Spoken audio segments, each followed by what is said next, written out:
All right, everybody. Welcome. Thank you so much for joining us. It's Friday. It's around 4 o'clock or so, maybe a little late. We had some issues. Don't worry about it. But thank you so much for joining us. It's Pathfinder Friday. Today, we are going to continue our series on the Iconics, where we do a deep dive into the lore and the history and all of that sort of thing. And to do that, we have none other than James Jacobs is in the house. Everybody, for the first time in the chat, you're seeing James Jacobs. This isn't take 2. We're good. No, it's take 3. So, yes. Anyway, thank you so much for joining us. If I sound okay, let me know in the chat, because I think I figured it out, but I'm not 100% sure. I never am. No, that's what life's all about. Today, surprise. The chat is they're surprised. They're happy to see you. Everything is great now. If only. Thank you very much. Also, everybody in the chat, I consider you a producer right now, because you helped me put the show together and you helped make it better. So thank you so much. It's Spoiler Friday with James Jacobs. Yep. So what we're going to do is we're going to get through the Linny stuff first. Right. And then we'll jump into all the spoilers. Who's Linny? Linny is Pathfinder's Iconic Druid. Oh, right? Okay. All right, yeah, now I'm caught up. Okay, good. So it's going to be a good one. So first of all, let's start. We've told the story of the Iconics and what their purpose is and all of that sort of thing. We've covered a lot of that. So let's jump into where does Linny come from? What is her backstory? All of those sorts of things. So Linny is our Iconic Druid. So when we were coming up with which Iconic is what, we wanted to have, all of the main ancestries in the game, elf, druid, gnome, all of those represented. Elf, gnome, druid, that's weird. Anyway, so we wanted the gnome to be somebody that was sort of tied into because our gnomes are tied to the first world. They're sort of fey. They're kind of into nature and all that. Having Linny be our druid made a lot of sense. So we decided to bring her in, and she's also a gnome, so she gets to have like weird hair colors and stuff like that. So it really makes her look like sort of a weird, green-haired sort of nature-themed character. But that's not all that there is to Linny. Okay. Because druids are more than just themselves. Druids also have their little pets. Okay. Or in some cases, big pets. There it is. Yeah. So with Linny, one of the things was we knew we wanted to illustrate our druid and animal companion together more often than not. And by having Linny, having our druid basically be a gnome, undersized character, allowed us to have the animal companion share more basically screen time with them, rather than have something small or weird or whatever. And just the idea of like a gnome riding around on a snow leopard, that's pretty awesome. and that, that's kind of one of the things, like when with Oblivion Oath that we're doing right now, there's a lot of smaller characters in the party, and that is one of the things that you keep thinking of is that an animal that you wouldn't consider a rideable animal suddenly becomes a rideable animal. Yeah, it's also a case of scaling too. Whenever you show an Iconic, the base assumption is that they're human sized because we're all humans. And with something like a gnome, they're like, they're pretty tiny. So having an animal along with them helps to keep them looking the right size. Right. So that even if we're just showing Linny and her snow leopard Dragami, that makes her look tiny sitting there because people know what about size a snow leopard is, and it works out pretty well. I never thought about that. So automatically it builds in scale. So you look at the image and you know. It kind of doesn't work when we get to a Lem because he's another short guy, but he doesn't really have somebody. Anyway. You could always put Linny for scale, and then it just... Well, we'll get to Lem when we get to Lem. Yeah, Today is Linny. Today is Linny. I'm sorry. I'm not trying to hijack. Okay, so what is Linny's backstory? So Linny's backstory actually was back in the day, Mike McCarter, who used to work at Paizo, unfortunately, he's passed away. But he was one of the founding people at Paizo, building up Pathfinder stories and all of that. And he was really a big fan of like gnomes. And so I believe it's looking back at like who came up with what idea and all of that. It all gets hazy. But I know Mike did a lot of initial work on Darkmoon Vale. He did a lot of the initial work on Corvosa, which is why when we did the Curse of the Crimson Throne compilation, I dedicated it to him because he had such a huge impact on all of that. And I think it was from Mike that the concept of bleaching actually came about. Like when gnomes... So one of the things we wanted to do with our other humanoid races rather than because humans get old, they get wrinkly, they get they get gray hair or whatever like this. Speak for yourself. Or that.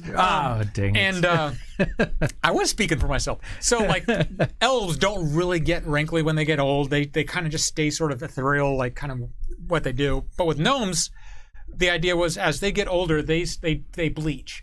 And they've got to keep doing things like exciting things like what Linny's doing here, where she's like fighting some sort of mushroom guy and exploring. And so gnomes constantly need new stuff, new stimulus and all of that.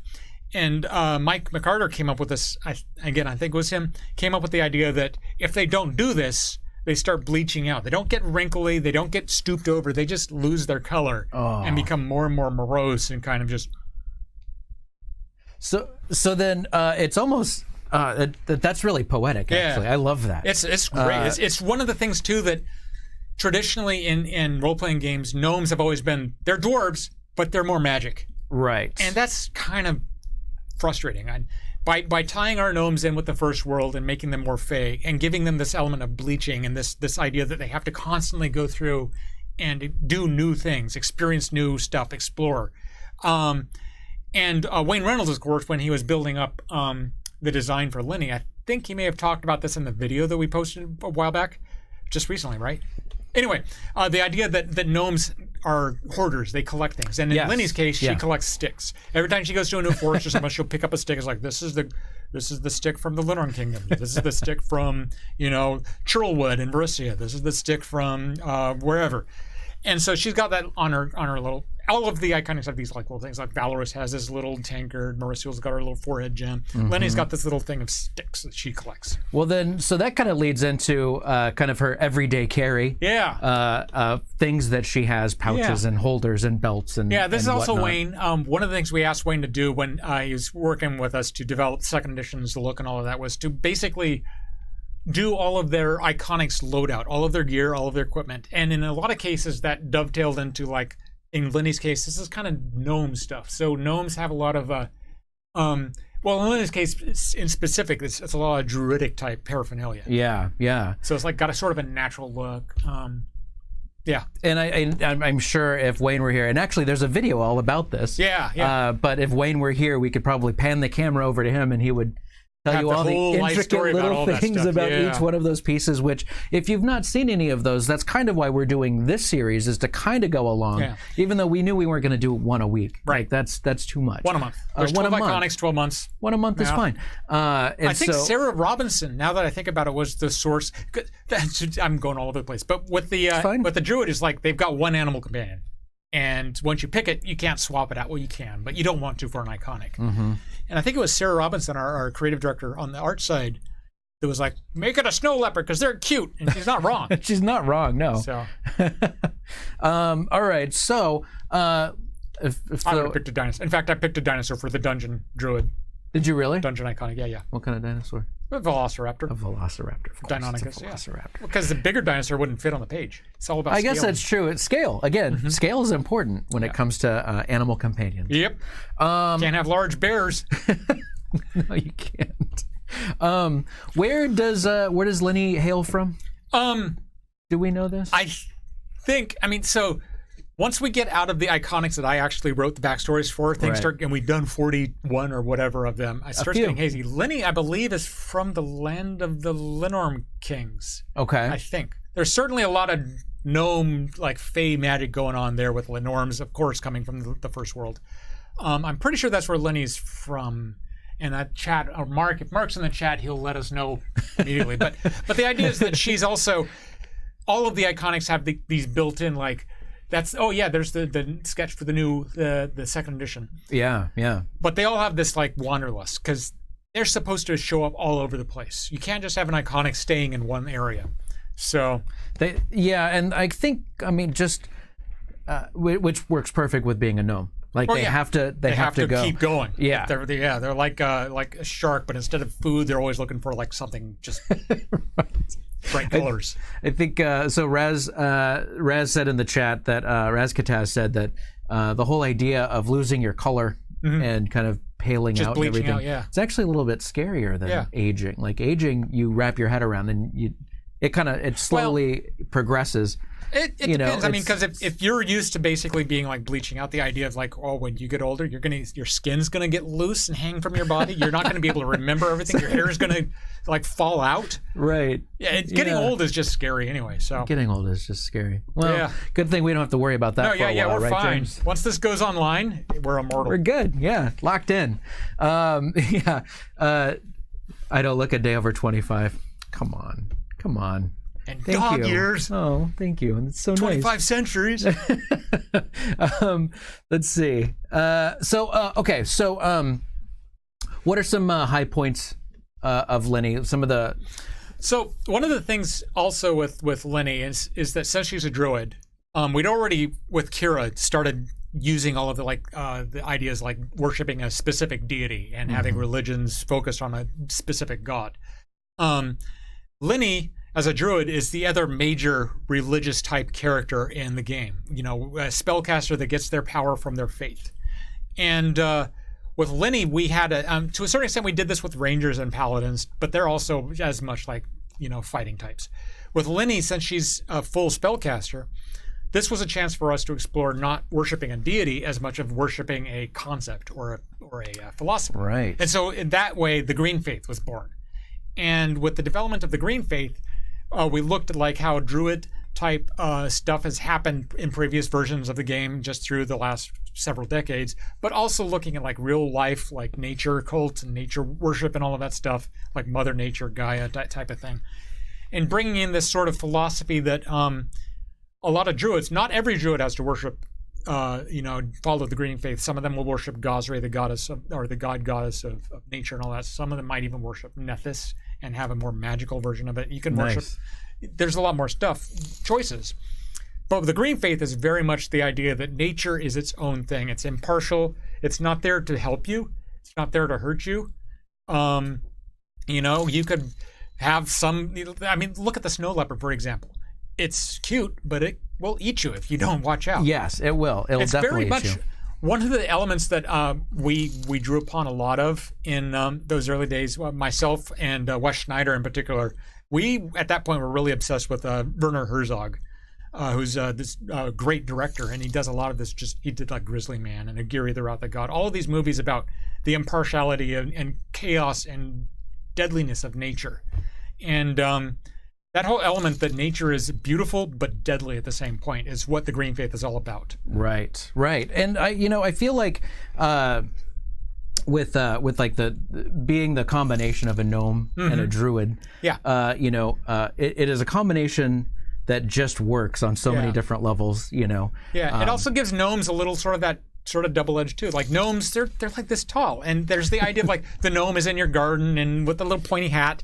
And they're like, I'm a gnome, I want to bring you muffins. But they're gnomes. Your muffins are filled with snails. They're trying to do tricks on you. Maybe they're bad gnomes. Yeah. Like they want to like maybe poison you so that they can use you as fertilizer for their mushroom patties. Maybe. Yeah. Who knows? So I mean that's the whole element. It's like they're cute but scary on one level on the same time. Yeah. So it's like you want to give them a hug, but you want to run away from them at the same point. Right. And that's really what a druid is. Because that duality. Yeah, and that's like the druid in the game is neutral, and that is sort of at the center of all of these different alignment beliefs and all that. You can be friendly and neutral. You can be lawful and neutral. You can be evil. You can be chaotic. All sorts of different things. You never know what you're going to get. And it's just makes a really interesting potential character. Druids have always been one of my favorite classes to play in earlier editions and all that, specifically because they can do anything without having to, be forced into one role. You know what I mean? Right. Yeah. Absolutely. Plus, they get giant animal pets, and they can turn into animals too. Oh, they're so cool. They are. They are actually a really good combo. Yeah. Like it's super fun, and you get to. I kind of think that with that combo, you get to have that like mischievous fun that doesn't have to be like a jerk. Yeah. I'm cleaning that up, but you know what I mean? Yeah, like, yeah. You can kind of be mischievous and fun and have a good time at the table with the game, but you don't got to be, you're not going to be a jerk about it. You know? Well, you could be. You could be, but that's not built into what the expectation of it is. Yeah. I think that's really cool. Yeah. Really quick, I want to say, yesterday during Oblivion Oath, we got a tide of subs from Anonymous. And at first I thought that was anonymously gifted, but it turned out that Anonymous is giving us a ton of subs. And so we have new subs, new emotes have unlocked because of that. So to everybody, Anonymous, to somebody else that's in the chat right now that does give anonymous gifts, to all of those folks, thank you so much for doing that. It helps us so much. I was just able to put all 4 Oblivion Oath party members in as emotes today. So all of you folks I have to thank for that. So thank you so much for doing that. Sorry to interrupt. No, that's awesome. We just got another tidal wave of subs. Tidal waves, as it turns out, so nice. Things. Okay. Which is a druid spell.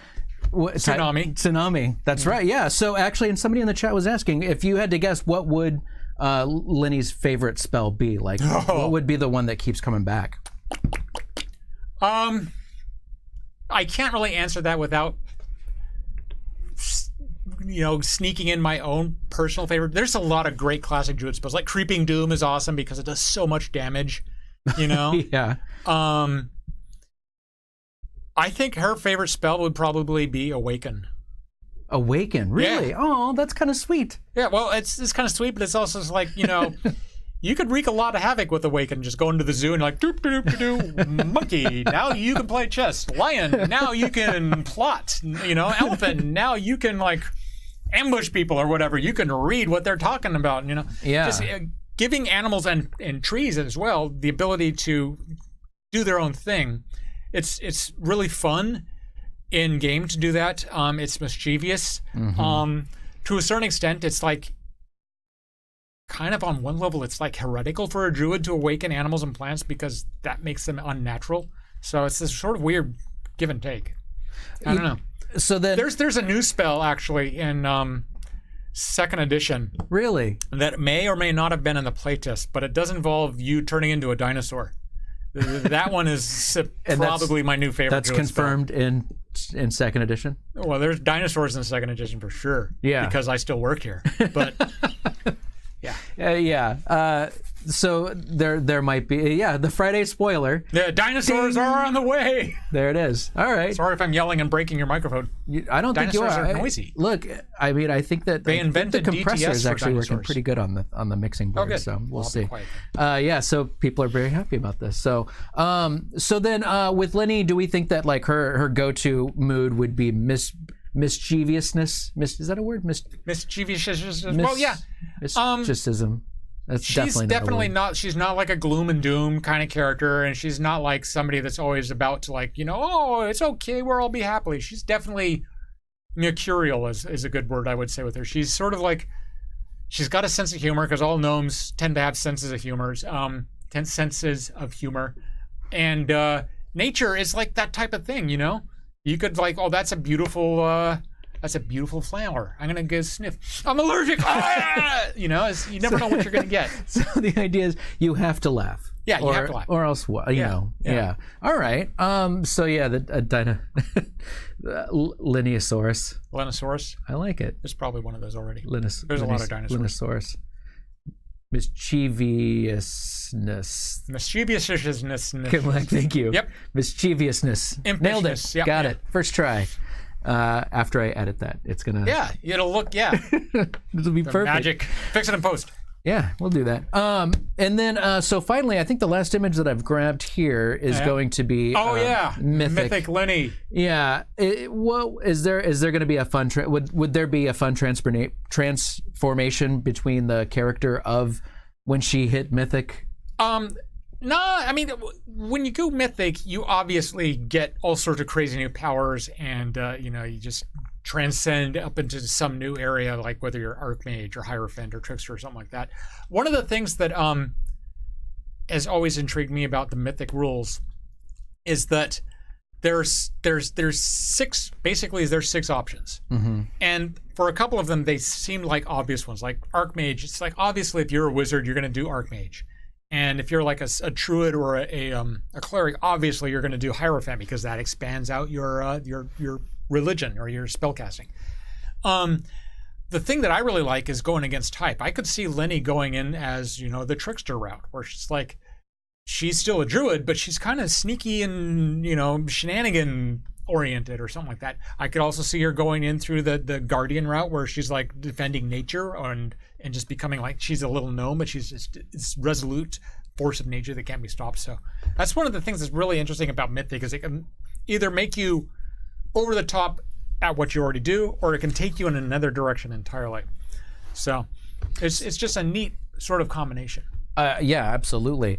Is the animal companion Mythic as well? Oh yeah. Yeah, of course. Because that's another thing too with druids is that one of the things that really appeals about druids is that the core game experience is you're playing basically humans are human-shaped things. You know, dwarves, elves, gnomes, halflings. All of these are human-shaped things. They're anthropomorphic. And a lot of people really like the idea of playing like monsters or animals or something like that. And the druid lets you do that not only because you shape change, but you get an animal pet, a companion that you also control fully. So you're getting to do all this stuff like, you know, the normal like stab, wearing magic shoes, doing whatever a person with 2 arms and 2 legs and a head does. Right. But you also get to do all this stuff like you get to play the cat, you know, and you get to do that whole like sort of playful like I'm going to play with my food. No, he's already dead type thing. Whatever. But Interesting. It lets you explore role playing in different ways. Yeah, absolutely. Yeah. You know, it just occurs to me I've never actually played a character with an animal companion. Really? Never. No. You don't usually find them with rogues, so that's true. know. Rogues are really fun. The thing just to get a little sidetracked on rogues, the thing I really like about rogues is that they really hit hard, but they get hit hard, and so they kind of force you to play tactically. And that's some of the things I really like, just like manipulating the battlefield and moving around and all of that. And actually, there's an element of that with druids for sure, because so many of their spells like alter the terrain or animate plants or something. And you've got a companion, so you've got 2 characters that you can set up flanking opportunities with and all of that. On your own, maybe you're not as good as the fighter in the group, but together you've got a lot more options. Yeah, so that's true. It's so versatile. The druid is, I mean, traditionally in the game, the druid has been one of the most powerful potential classes because they've got a full 1st through 9th level suite of spells that they can cast. They've got 2 characters that they can do stuff with, the druid and the animal companion. And they've got these shape-changing powers, which we've really not talked about. You know, there's an element of like, you're only as good as your gear because you need a better sword or a better spear or better armor. With the druid, you grow into that. You need better armor, you turn into like a glyptodon or a giant turtle or something. You need better claws, turn into a tyrannosaurus or a grizzly bear. You need to be able to fly, bird, swim, shark. It's a lot of just so many options you can like wreak havoc with on the storyline of adventures. Yeah. So. And you know, and I think, you know, when you start playing and you're in a party, it's the steel and the fire seems like it's going to do all the speaking for your party. But then, you know, once that druid gets caught up, there's a lot of stuff that they can contribute. There's all sorts of stuff you can do. Like, you go into the city and all that, and it's like the druid's like, well, I'm going to cast Speak with Animals and talk to that pigeon or that horse. It's like, oh, geez, the horse was standing there while the murder happened. Ooh, look for the guy with the 3 limbs instead of 4 or whatever. I don't know. Right. Bring me some hay. So before we wrap up, there's actually there's a scene from Glass Cannon. If you've listened to Glass Cannon podcast, where they were speaking to some insects, which if you get a chance, it is the funniest. It is really good. I wish I could, off the top of my head, I wish I could remember what episode number that was, but it was super funny. And if you've seen it, then you know how awesome that was. So anything else we need to cover about Linny before we wrap up and get to Q&A? Linny and druids. Again, I'm trying not to spoil too much about the new game that's coming out because it's not out yet, obviously. Druids have this interesting way that they interact with, you know, basically the new action economy and all that. It's more elegant and it allows for a lot more options, but at the same point, it won't let you kind of abuse it, which I think from a gameplay element, a lot of people really like the idea that's like, if I'm a druid, I can do this and that and this and that, and it's a little bit over the top. Yeah. It's a lot more elegant in the new edition of the game, and I'm trying to like sort of skirt the issue a little bit, but again, once the game's out in a few months, we'll be able to talk more about all this stuff. Yeah, which I mean, dinosaurs. That's half of what a lot of these shows are right now is. Oh, let's talk about. No, we can't talk about that yet. Yeah, but we there's can so many cool things. I mean, what's going to happen is that if somebody goes back and listens to the shows, that we've been doing. It's like that's what they were talking about. After they've played second edition, there's going to be a lot of stuff like, oh, of course that's what they meant. You know, Yep. that's what James was trying trying really hard not to say. You know, sometimes failing, but that's okay. Like, you know, there's been a lot of spoilers out. A lot of failures. No failures. None. Everything's a win. No, Brendan. No, we're not spoiling all the things. We might. You never know. We can't spoil all the things because we don't know all the things yet. All right. Avengers Endgame ends with Captain Marvel. Whoa, no, hey. Oh, okay, never mind. Don't. That's not cool, man. Okay, no spoilers. Let's see. Let's do this. So I'm going to say a goodbye to the folks at YouTube, and then we'll do some Q&A with the chat. Yeah. All right, everybody. Thank you so much for joining us. I hope you learned a lot about Lenny, the Iconic Druid for Pathfinder. Look forward to more exciting adventures with Lenny and Pathfinder 2nd Edition coming out in August. If you like the show, give it a like. Maybe consider subscribing to the channel. It helps Paizo a whole lot if you do that. And if you'd like to be a part of the Q&A, we're getting ready to start right now. Feel free to join us on Fridays at 4 p.m. Pacific at twitch.tv/officialpaizo. And in the meantime, for Paizo and for James Jacobs over here, and for me, I'm your old buddy Dan. Thank you so much for joining us, and we'll see you again next time. Bye! Bye.